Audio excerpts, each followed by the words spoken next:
তোমরা যারা ফেসবুকে পোস্টার প্রেজেন্টেশন করতে চাও আমাদের গ্রুপে জয়েন করতে পারো।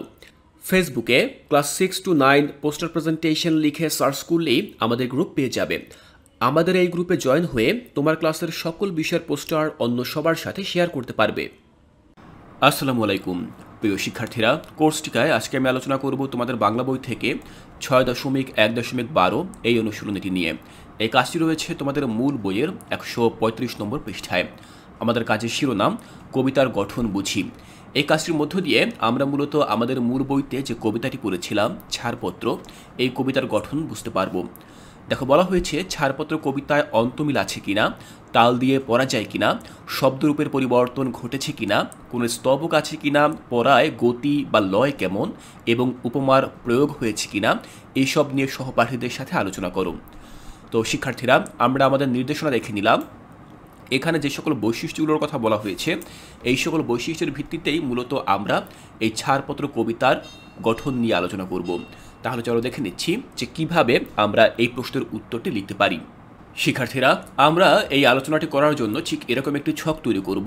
ছকের বাম পাশে আমরা লিখব ওই সকল বৈশিষ্ট্যগুলোর কথা যেগুলো আমাদের মূল বইতে উল্লেখ ছিল, যেমন অন্তমিল, তাল, শব্দরূপের পরিবর্তন, স্তবক, গতি বা লয় এবং উপমা।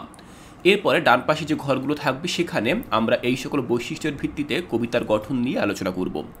যেমন দেখো, অন্তমিল। কবিতাটির চরণের শেষে কোনো মিল নেই, অর্থাৎ ছাড়পত্র কবিতা আমরা যে পড়েছিলাম সেখানে কিন্তু কোনো মিল শব্দ আমরা পাইনি। এরপর রয়েছে তাল। এই কবিতাটিতে এক ধরনের তাল রয়েছে, তবে সেই তাল নির্দিষ্ট ব্যবধানের নয়। এরপর রয়েছে শব্দরূপের পরিবর্তন। আমরা এই কবিতায় কি কি ধরনের শব্দের পরিবর্তিত রূপ দেখতে পাই সেগুলো এখানে লেখা রয়েছে। যেমন রাতে, এই শব্দটিকে রাত্রে লেখা রয়েছে। পেলাম, এই শব্দকে পেলুম লেখা রয়েছে।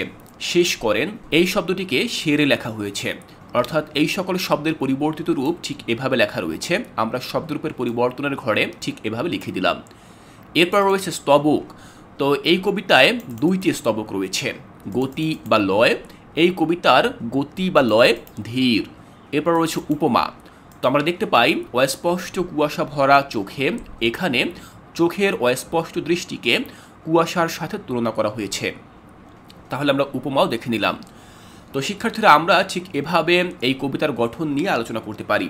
আমি আশা করছি এখান থেকে তোমাদের বুঝতে আর কোনো অসুবিধা নেই। এর পরবর্তী ক্লাসে আমি তোমাদের বাংলা বইয়ের পরবর্তী যে সকল অ্যাক্টিভিটিগুলো রয়েছে সেগুলো নিয়ে আলোচনা করব। সেগুলোর সমাধান তোমরা কিভাবে করবে তাও আমি তোমাদেরকে খুব সহজভাবে বুঝিয়ে দেব। তাই শিক্ষার্থীরা, কোর্সটিকায় এর পরবর্তী ক্লাসগুলো দেখার আমন্ত্রণ জানিয়ে আজকের এই ক্লাসটি এখানেই শেষ করছি।